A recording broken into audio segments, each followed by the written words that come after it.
ऐसे ऐसे दोगले लोगों से आप लोगों को बहुत ही सावधान रहने की जरूरत है।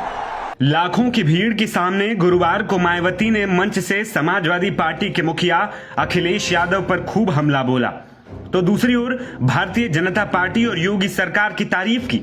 ऐसे में अब मायावती के आरोपों और हमलों पर अखिलेश यादव का भी पलटवार आ गया है। अखिलेश ने एक्स पर पोस्ट करते हुए मायावती को जवाब दिया।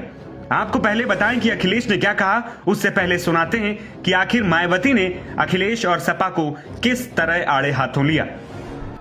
अखिलेश यादव से मैं ये पूछना चाहती हूँ, यदि मान्यवर श्री कांशीराम जी के प्रति आपका इतना ही आदर सम्मान था, तो जब यूपी में मेरी सरकार थी तो मेरी सरकार ने अलीगढ़ मंडल में कासगंज के नाम से अलग से जिला बनाया। उस जिले का नाम मान्यवर श्री कांशीराम जी नगर के नाम से रखा था। लेकिन जैसे ही समाजवादी पार्टी पावर में आई, उन्होंने नाम बदल दिया। मान्यवर श्री कांशीराम जी के नाम पर हमने कॉलेज, यूनिवर्सिटी, अनेकों संस्थानों के नाम रखे, अनेकों संस्थानों के नाम रखे, जनहित की योजनाएं शुरू की। सारी के सारी अधिकांश जो बड़ी बड़ी योजनाएं थी वो सभी की सभी इन्होंने बंद कर दी समाजवादी पार्टी की सरकार ने। ये इनका दोगला या दोहरा चरित्र नहीं है तो क्या है? जब ये सत्ता में रहते हैं, ना इनको पीडीए याद आता है और ना पीडीए के जो संत गुरु और महापुरुष है वो भी याद नहीं आते हैं। जब ये सत्ता से बाहर हो जाते हैं तब इनको हमारे संत गुरु और महापुरुष याद आते हैं। तो ऐसे दोगले लोगों से आप लोगों को बहुत ही सावधान रहने की जरूरत है। बसपा सुप्रीमो के इन्हीं आरोपों पर अखिलेश यादव ने पलटवार किया। अखिलेश ने शायराना अंदाज में एक्स पर लिखा, क्योंकि उनकी अंदरूनी साठगांठ है जारी, इसीलिए वे हैं जुल्म करने वालों के आभारी।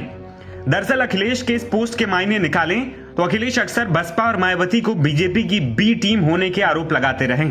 ऐसे में इस बार फिर अखिलेश ने इशारों में यही कहने की कोशिश की। आपको बता दें कि 4 बार उत्तर प्रदेश की मुख्यमंत्री रही मायावती और उनकी अगुवाई वाली Bahujan Samaj party active mode में आ गई। बसपा संस्थापक कांशीराम के परिनिर्वाण दिवस पर मायावती की पार्टी ने लखनऊ में बड़ी रैली का आयोजन किया, जिसमें लाखों समर्थक पहुंचे।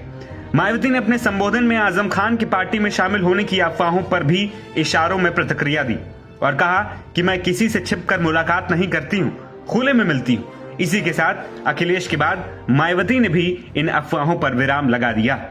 दरअसल 23 महीने जेल काटने के बाद आजम खान जमानत पर बाहर आए थे। तब से ही चर्चा थी कि सपा से नाराजगी के कारण आजम खान मायावती की पार्टी ज्वाइन कर सकते हैं।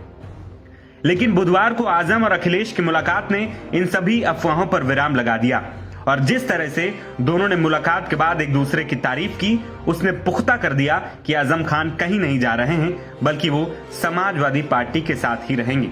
वहीं इस मुलाकात ने दोनों के बीच नाराजगी को भी खत्म किया है।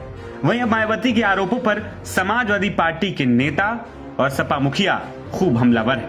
नवभारत टाइम्स की रिपोर्ट।